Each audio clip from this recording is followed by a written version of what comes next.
Vous êtes-vous déjà demandé pourquoi nos fantasmes, ces envolées apparemment capricieuses de l'imagination, exercent une telle influence sur nos vies? Et si je vous disais que ces rêves éveillés ne sont pas de simples pensées oisives, mais qu'ils jouent un rôle secret, pourtant essentiel, dans notre développement psychologique? Bienvenue dans un voyage à travers l'esprit, où nous allons découvrir les révélations stupéfiantes sur le rôle secret de la fantaisie, tel que dévoilé par le légendaire Carl Jung. Imaginez ceci, un prêtre du nom d'Abbé Hugger, profondément tourmenté par le destin de Judas Iscariote. Hugger, un homme d'église, se retrouvait à lutter avec l'idée que Judas, celui qui avait trahi Jésus, puisse être condamné à jamais. Ce conflit intérieur l'a conduit sur un chemin de profonde introspection. Mais quel rapport avec la fantaisie, me direz-vous? En réalité, le combat d'Hugger ne portait pas uniquement sur Judas, c'était avant tout une quête personnelle. Il utilisait l'histoire de Judas comme un miroir pour réfléchir à ses propres doutes et désirs, cherchant à les concilier avec sa foi. Carl Jung, le père de la psychologie analytique, dirait que la fascination d'Hugger pour Judas n'était pas simplement une curiosité historique, mais bien une projection de ses propres tendances inconscientes. Jung pensait que nos fantasmes conscients, à l'image de ceux d'Hugger, sont tissés de matière mythologique et mettent en lumière des aspects de notre personnalité que nous n'avons peut-être pas encore identifiés ou que nous avons oubliés depuis longtemps. Ces fantasmes ne doivent pas être pris au pied de la lettre, mais interprétés pour en saisir le sens profond. Maintenant, prenons un moment pour réfléchir à ceci. Combien d'entre nous ont été fascinés par une histoire, un personnage ou un mythe qui semblait résonner profondément en nous? Avez-vous déjà ressenti une étrange affinité avec un héros ou même un méchant d'un récit? Ce n'est pas un hasard. Selon Jung, il existe des mythes typiques qui nous aident à surmonter nos complexes personnels et collectifs. Tout comme chaque grec porte en lui un peu d'Édipe et chaque allemand un peu de Faust, nous aussi portons en nous des fragments de ces récits archétypaux. Mais pourquoi ces mythes et ces fantasmes exercent-ils une telle emprise sur nous?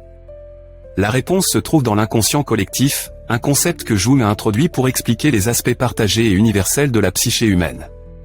Cet inconscient collectif est un réservoir d'images et de thèmes transmis de génération en génération, formant la base de notre mythologie commune. Lorsque nous nous plongeons dans ces mythes, nous accédons à quelque chose d'ancien et de profond, quelque chose qui dépasse nos expériences personnelles. Prenons l'exemple de l'histoire de Miss Miller, une femme dont les rêves étaient hantés par une figure nommée Chiwantopel, un amant fantomatique qui l'éloignait du chemin de la vie. Dans l'analyse de Jung, Chiwantopel n'était pas simplement un produit de son imagination, mais une manifestation de ses désirs inconscients. Il incarnait ce que Mademoiselle Miller souhaitait accomplir, mais qu'elle n'arrivait pas à réaliser dans sa vie consciente. Cette fantaisie était compensatoire, mettant en scène des scénarios que son esprit conscient refusait. Les réflexions de Jung sur la fantaisie dévoilent un paradoxe fascinant, bien que les fantasmes puissent paraître chaotiques et irrationnels, ils ont souvent une fonction bien précise. Ils nous permettent d'explorer des possibilités que nous n'oserions peut-être pas poursuivre dans la réalité.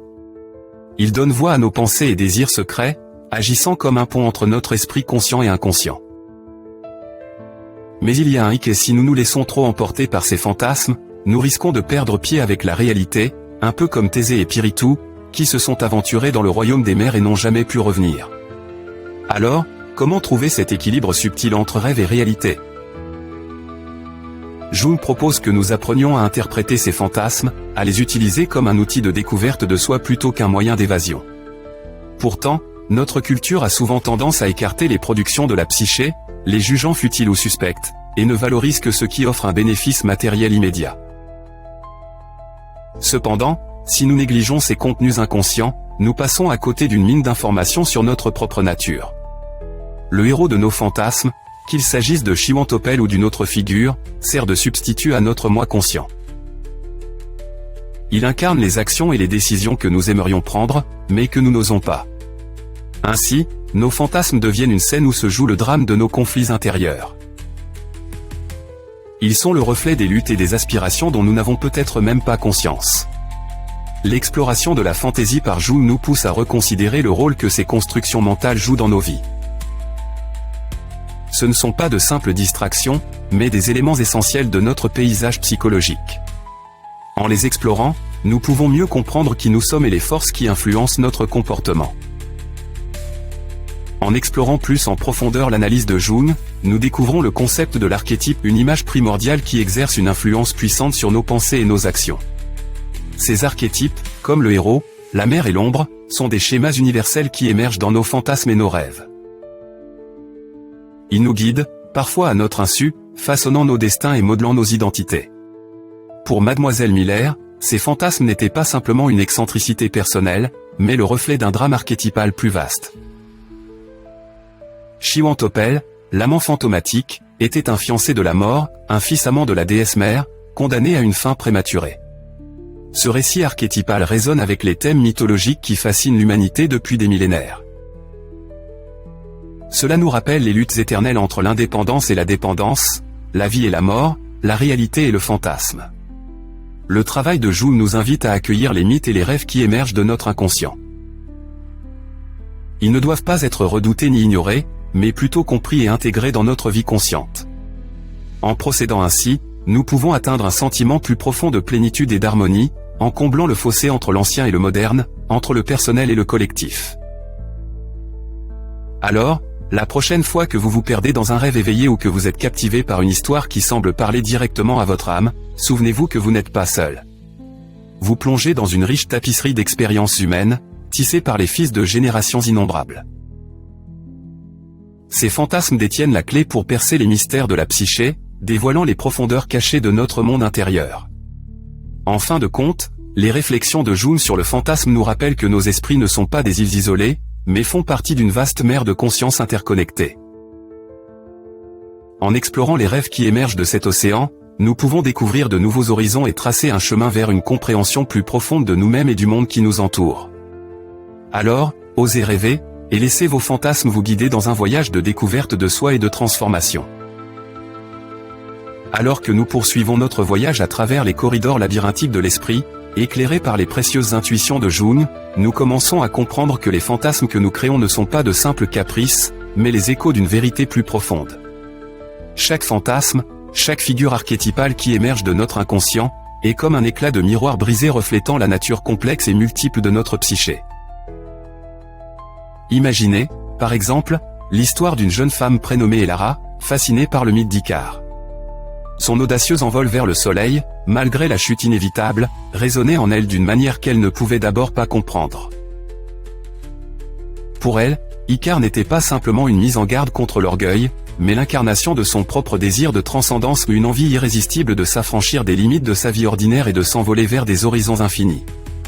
La fascination d'Elara pour Icare dépassait l'admiration, c'était un dialogue inconscient avec sa propre ombre, ses aspects refoulés de son être qui a aspect. Jung dirait qu'à travers le mythe d'Icare, Elara cherchait à réconcilier la tension entre son moi quotidien et ses aspirations profondes. Les ailes de cire et de plume symbolisaient son potentiel créatif et le risque existentiel de poursuivre ses rêves. Dans le théâtre de son esprit, les rêves d'Elara lui permettaient de jongler avec finesse entre ambition et prudence. Pourtant,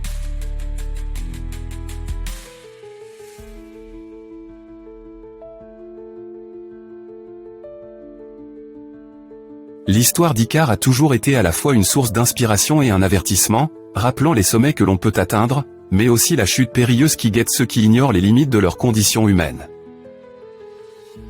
L'exploration de l'inconscient par Jung nous pousse à plonger plus profondément dans les récits qui nous fascinent. À travers le prisme des archétypes, nous comprenons que ces histoires ne sont pas seulement des récits extérieurs, mais des cartes intérieures qui tracent le paysage de nos âmes. Le voyage du héros, la descente aux enfers, la quête du Saint Graal, chacun de ces périples métaphoriques reflète notre propre odyssée intérieure. En dénouant les fils de nos fantasmes, nous découvrons une riche tapisserie de symboles et de motifs qui résonnent avec l'expérience humaine universelle.